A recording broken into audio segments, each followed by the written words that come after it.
Ngaji online Ramadan. Ngaji LDNU online Ramadan. LDNU Ketanggungan. Assalamualaikum warahmatullahi wabarakatuh. Alhamdulillahi rabbil alamin. Wa bihi nasta'inu ala umuri dunya waddin. Wassalatu wassalam ala asyrafil anbiya'i wal mursalin Muhammadin wa ala alihi wa sahbihi ajma'in. Para pemirsa yang saya hormati, di Ramadan ini kita biasa mendengarkan doa yang sangat populer yang biasa kita panjatkan, Allahumma inna nas'aluka ridhoka wal jannata wa na'udzubika min sakhatika wan nar. Dua kalimat yang terpenting di doa itu adalah ridhoka wal jannah. Tujuan yang didambakan oleh seorang hamba Allah seperti kita semua, sehebat apapun, tetap yang diharapkan adalah ridho dan surganya Allah Ta'ala. Ridho dan surganya Allah Ta'ala ini sangatlah luas kesempatannya dapat kita peroleh.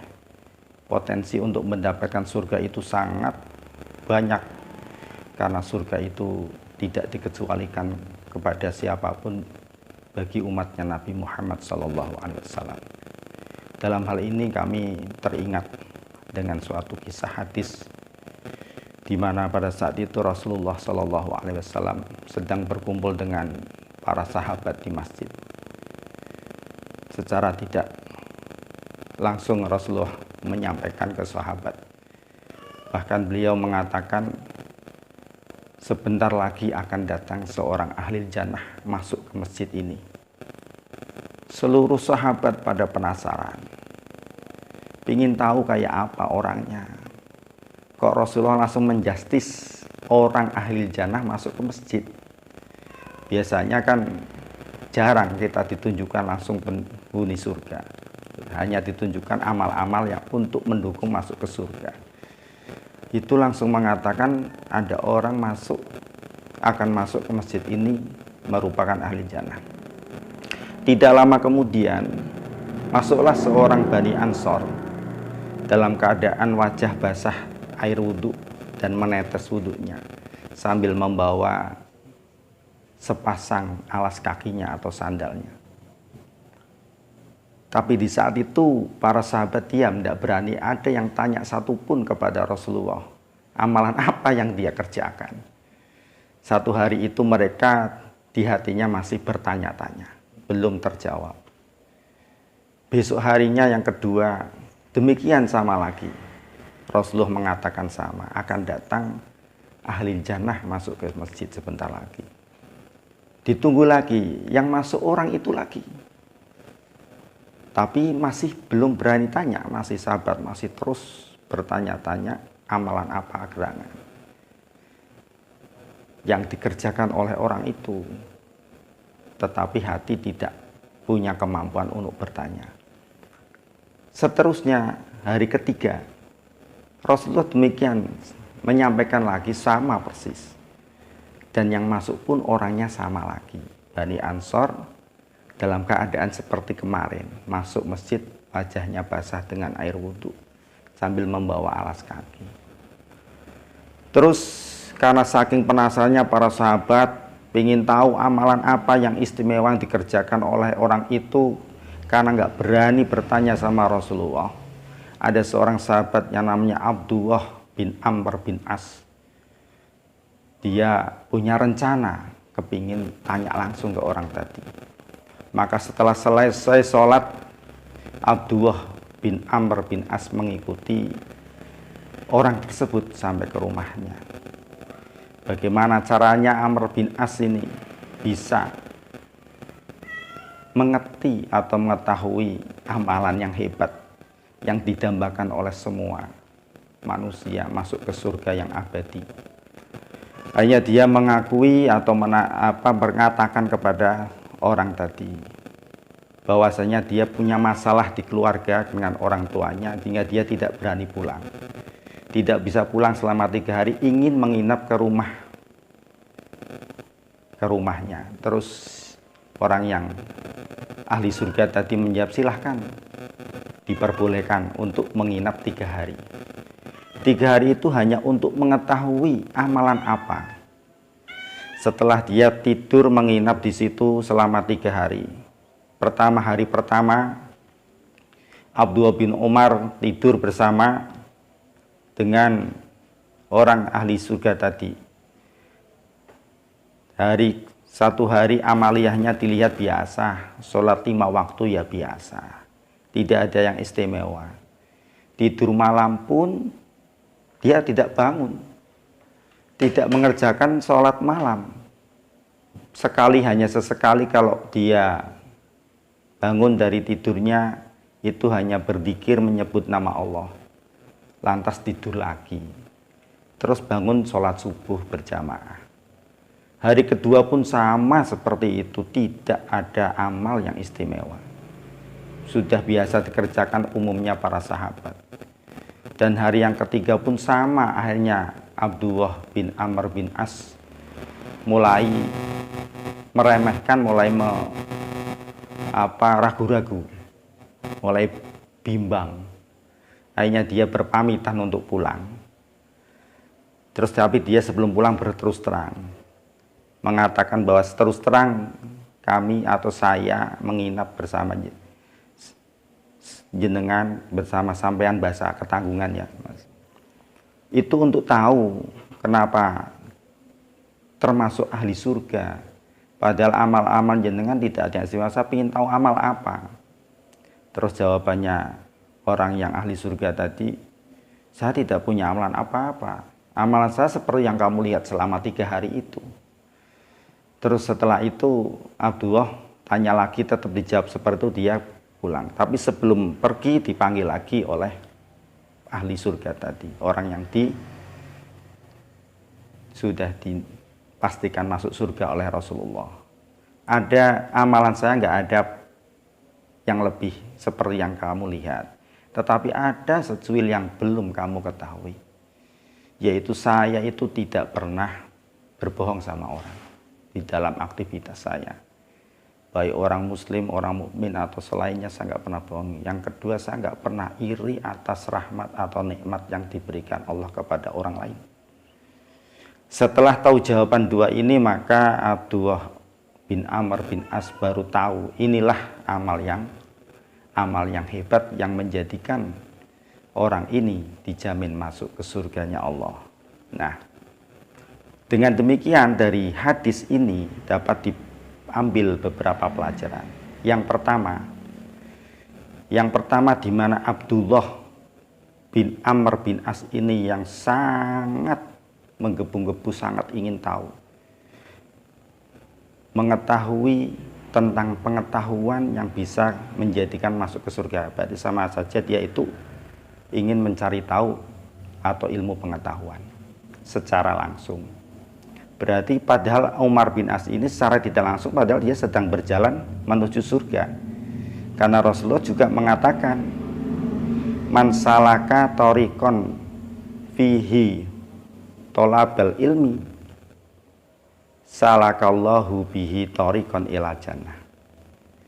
Barang siapa yang berjalan menuju sebuah jalan untuk mencari ilmu pengetahuan, maka sama saja Allah menjalankan atau menempatkan orang itu masuk ke surganya.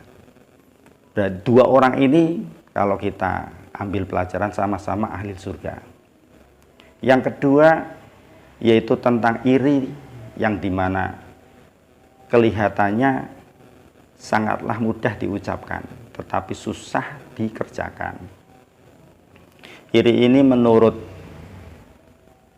Syekh Al-Mustafa Al-Adawi, beliau mengatakan al-hasadu huwa tamanna zawalal nikmah an sahibiha. Yang namanya hasad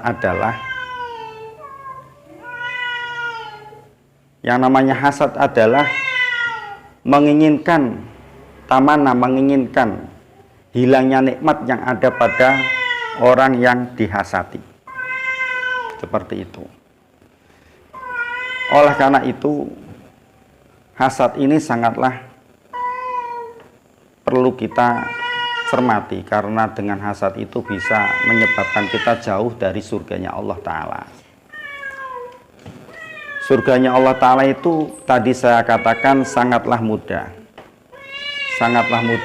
dicari, karena surganya Allah tidak diperuntukkan oleh satu orang, dua orang, tetapi diperuntukkan oleh orang yang amanu wa amilus solihah. Jadi intinya amal soleh inilah yang berupa hasad, termasuk akhlakul karimah yang bisa menjadikan kita masuk ke surganya Allah Ta'ala. Oleh karena itu ada saja hasad juga yang dimana diperbolehkan oleh Allah. Tidak semua hasad dilarang, ada hasad yang diperbolehkan oleh Allah. Kata Rasulullah, la hasada ila fisnata ini. Tidak ada hasad diperbolehkan kecuali pada dua hal. Yang pertama, ar-rajulu atawahu malan, seseorang laki-laki atau seseorang yang diberi oleh Allah harta, fasullito ala halakati fil haq, terus harta itu diperuntukkan untuk diinfakkan ke jalan yang benar, jalannya Allah. Maka kita iri dengan orang ini untuk menirunya, bukan untuk menghilangkannya, tapi menirunya itu dianjurkan, karena meniru kebaikan. Yang kedua, rajulun atallahu al-hikmata, seseorang yang diberi oleh Allah ilmu yang manfaat, wa huwa ya'maluhu wa yu'allimuha, wa huwa ya'lamu biha wa yu'allimuha. Terus orang tersebut mengamalkan ilmu tersebut dan mengajarkan pada orang lain.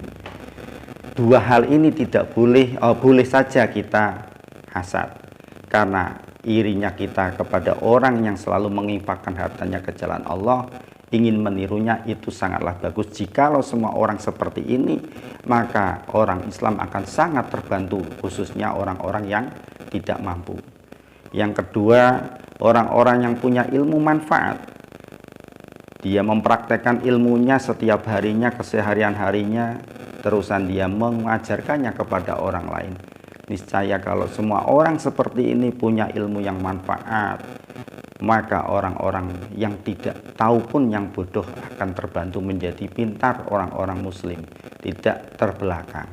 Inilah dua hasad yang diperbolehkan. Tapi selain ini nggak boleh, yaitu orang yang tamanna zawalan nikmah, yang mengharap hilangnya nikmat itu dari orang tersebut. Kalau hanya sekedar iri, pingin niru, nggak apa-apa, niru kebaikan. Tapi kalau niat menghilangkannya dari orang itu sampai membulinya, bahkan mencederainya, baik atau memfitnahnya, itu jelas sudah dilarang oleh agama. Itu yang namanya hasad, nggak boleh. Oleh karena itu, marilah dari amal yang baik kita kerjakan, dan amal yang jelek seperti hasad kita tinggalkan. Karena untuk masuk surga diantaranya ini, jangan hasad. Walaupun orang tadi kalau beribadah, sholat kenceng, sholat rajin, puasa rajin, tapi rajin hasad, ya jauh dari surga. Jadi tidak jaminan. Terusan, selain itu juga ada orang masuk surga juga selain daripada tadi menghindari hasad, yaitu dengan rahmat, sayang kepada sesama makhluknya Allah. Sering dicontohkan banyak dicontohkan para sahabat, termasuknya dicontohkan para ulama, Imam Ghazali, Imam Shibli, yang mereka ternyata masuk ke surga bukan karena mengandalkan karangan kitabnya yang begitu banyak, ibadahnya yang hebat, bukan. Ternyata Allah Ta'ala menjamin mereka masuk ke surga itu karena sayangnya mereka kepada sesama makhluknya Allah. Imam Shibli menolong kucing yang kedinginan, Imam Ghazali menolong lalat yang minum ketintanya. Demikianlah para hadirin pemirsa yang dirahmati oleh Allah Ta'ala. Kita dapat memetik hikmahnya semua itu untuk bahwasanya kita jangan membanggakan amal ibadah kita. Jangan sombong dengan amal ibadah kita. Setelah beramal ibadah, kita harus menjaganya, jangan sombong, jangan iri dan dengki, sehingga amal ibadah kita terjaga, akhirnya kita diberi ridho oleh Allah Ta'ala, sehingga kita bisa masuk surganya bersama-sama. Amin Allahumma amin. Demikianlah yang dapat saya sampaikan, tidak begitu banyak, semoga bermanfaat, dan jikalau ada kata yang tidak berkenan di hati pemirsa, saya mohon maaf sebanyak-banyaknya. Akhir kata dari saya, ihdinas siratal mustaqim, wallahu a'lam bishawab. Wassalamualaikum warahmatullahi wabarakatuh.